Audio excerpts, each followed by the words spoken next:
Probably the biggest shift that consumers have made, or the awareness that consumers now have, is really that the link between a person's physical health and their mental well-being.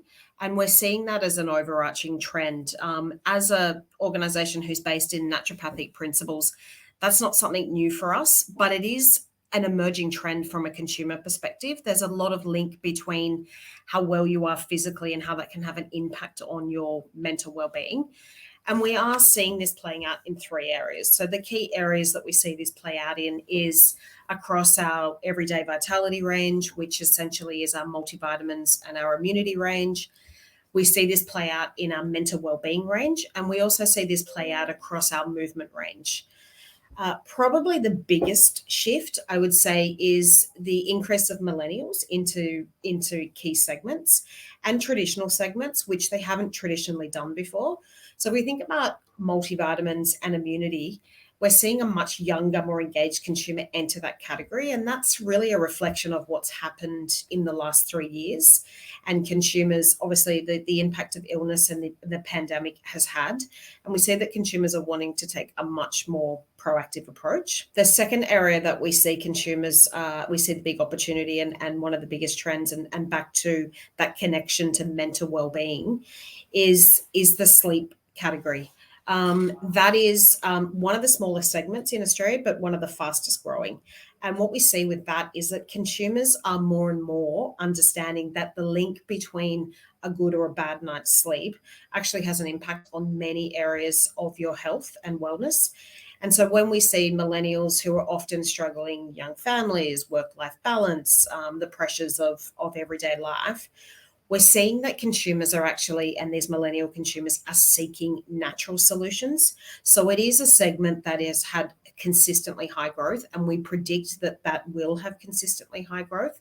So whilst consumers are seeking natural solutions, they're actually looking for efficacious and natural solutions. Thinking about this segment of sleep, it's traditionally been dominated by traditional pharmaceuticals. It hasn't been a space that VDS has played into, but VDS has a really strong role to play in that, and Blackmores will have a continuing role in that in the coming future. And probably the last trend that I wanted to just touch on is around movement. So movement is anything that involves any form of physiology in the body. And what we see with this segment is, the narrative around this segment for a really long time has been it's either about performance exercise or it's about exercise for weight management. And what we see is consumers are more and more realizing the benefit of the connection of just any type of movement to actually impact, their longevity, their mental well-being. So we've known this for a long time, and it's a category that we've competed in for a long time. But what we're seeing is evolution of that and a much younger consumer engaging in that segment, and we'll continue to see that grow over the next period of time. A strong correlation to the growth in those segments and the overall Blackmores performance. Probably the only addition to that I would add that is having an impact on Blackmores performance is actually the eye category. The eye category has traditionally been a category that has been for an older demographic who has a specific eye condition. And what we see is that, one of the biggest trends post-pandemic is that people continue to spend a large amount of their time on screens. And so we, that area of screen and people watching screens and eye fatigue is huge and growing across all demographics. And that has been a segment that has played a role in Blackmores' growth over the last period.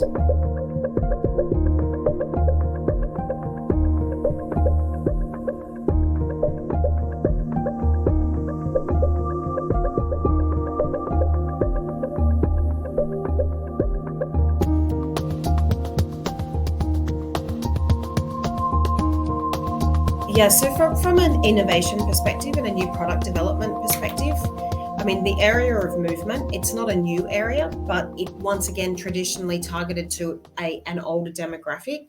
We see that there is a lot of opportunity for a younger demographic who is looking to maximize movement within their life that isn't necessarily associated with a chronic condition. That would be the first area that we're looking at. The everyday vitality area, which is about everyday vitality and everyday health for everybody, is a power engine and will continue to grow, and that is a focus area for us.